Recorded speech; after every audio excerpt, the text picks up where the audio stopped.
My name's Alison Newnham and I'm married to John, who's an Australian, and I've been part of Woodlands Church for about 10 years now, and in fact at the moment I'm on the staff team at Woodlands. I became a Christian about 25 years ago now when I was living in Sydney, and I was quite depressed at the time, and I went to the library and I took some books home about depression, and one of them was called How to Win Over Depression. And as I was reading it, I realised it wasn't a medical book at all. It was a book telling you that the way to win over depression was by becoming a Christian. So I got to the end and it had a chapter with a little prayer you had to pray, and I thought, well, you know, the antidepressants don't seem to be working, so I'll give this a shot. So I went into my bedroom and I knelt by the bed and read this prayer out loud, because I thought that's what you had to do when you prayed. And it was strange because I wouldn't say that anything amazing happened, but I just knew that I'd started a relationship with Jesus. I just knew. And my husband became a Christian around the same time as well, which was great. But somehow or other, I didn't change on the inside. I just felt that I was the same old person. And I still had problems with depression. I still had problems with how I felt about myself. I was a dreadful people pleaser. I spent most of my time really trying hard to keep well in with people, to the point of it being ridiculous. I'd ring people up and say sorry for things I might have said to offend them, and they didn't have a clue what I was talking about. I was quite manipulative. I used to, quite often I'd do something nice for somebody, but it wasn't because I wanted to do something nice for somebody, it was because I wanted to kind of buy their friendship or buy their goodwill. It just manifested itself in all sorts of ways, and it was just really, really tiring. And I was just anxious all the time. But the frustrating bit was that on the outside, I looked fine. I was teaching at the time. I was a mother with 2 young children. I had a job teaching reception. And basically, if you looked at me, you wouldn't think I had a care in the world. But on the inside, I was really struggling. For a long time, I really thought that I couldn't get free of this, and I thought it was my personality, and I was stuck with it.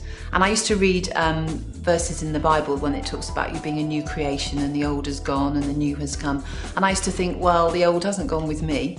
It must just be the way that I'm meant to be. And I just lived with it, and I was very good at masking how I really felt. And for a long, long time, on one level, I looked like I was coping fine, but on another level, I wasn't. I really knew I was struggling. And I think the place where it used to come out most was at home, because when I was at home, I ran out of steam and I could be very difficult to live with, and the depression would kick in, and the things I was doing for other people and the niceness I was showing to other people, I wasn't showing to my husband and probably my children. Which makes me feel quite sad now, but that was just the way that it was. Then about 10 years ago, we started coming to Woodlands, and there was a course they run at Woodlands called the Wholeness Course, and I was quite intrigued about what this could be all about, and so I signed up and I went on the Wholeness Course, and I just thought the teaching was phenomenal. And it was basically all about how we can know that kind of peace of God, that shalom of God in our life, so that we can be completely at peace with other people and with God and with ourselves. And to me, that just sounded like heaven. And anyway, I did the Wholeness Course and loved the teaching, and it really helped in lots of ways. I think I made some progress in understanding what God could offer, what you could actually be as a child of God. But somehow it still seemed to be just out of reach for me. And I struggled on for another few years. Again, people thinking that everything was fine, very busy doing lots of stuff around church, holding a job down where I think I did it fairly well. Although, of course, I was teaching little children, which was a perfect job for a people pleaser and somebody who loved to be adored, wanted to be adored, because children just do. So in some ways that probably didn't help. But finally, I got to the point where I thought, I can't do this anymore. I'm just absolutely worn out. I'm just exhausted. I just felt like I was a fraud. All the time I'd think to myself, if people knew what I was really like, they just wouldn't like me. And I thought, what can I do? And lo and behold, the wholeness course was coming up again. So I think I've got a season ticket for it. So I decided that I'd have another go at it. And this time I realised that when I'd done it before, I'd kind of said to God, well, I'm going to do this course, God. You're very, very privileged to have me here. And I'm quite happy for you to do this, this and this in my life. Go ahead. But this time I thought I've got to say to God, whatever you want to do, it's your call. It's up to you, God, anything you want. And that's what I did. I went with that mindset that God could just do anything. And I felt like he had to be plan A, B, C, D, E, F into infinity. And I really didn't know what I would have done if it didn't work. But that's what I said to God. And I did the wholeness course again. And that's when the breakthrough came. And it's really hard to describe what happened.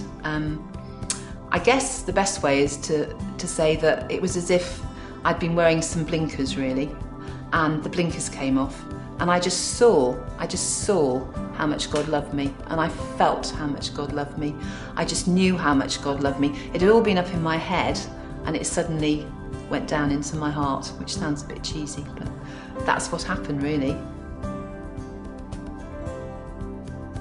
I've got a mobile phone with a little welcome message at the beginning, and my welcome message is actually the word freedom, because I love the Bible verse where Jesus says, you will know the truth and the truth will set you free.